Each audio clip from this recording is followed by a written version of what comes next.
So, you want to master Agentic AI? Here's the roadmap. Let's dive in. Listen, AI is moving fast. It's replacing whole workflows quicker than you might think. By 2026, if you don't know AI agents, RAG, and deployment, you're going to fall behind. So, what's it going to be? Will you build with AI or get replaced by it? Don't worry, I've got a clear roadmap for you. You can start building right away.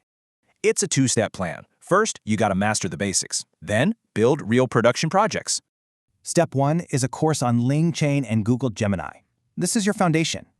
For Step 2, you'll take those skills and build actual production-level AI agent projects. Follow these steps, and you'll seriously master the whole essential Agentic AI toolkit. You'll get hands-on with the core tech: LangChain, LangGraph, Ollama, Gemini, and RAG. Once you've got the fundamentals down pat, it's time to choose your specialization. You could go for private Agentic RAG, or maybe you're more into fine-tuning LLMs. And there are other paths too, like deep agents or mastering the OpenAI or Claude platforms. And get this, you can get started on all of this for just a single low price. But hey, this price is for a limited time. You really don't want to miss this. The future is literally being built right now. So the question is, are you going to build it?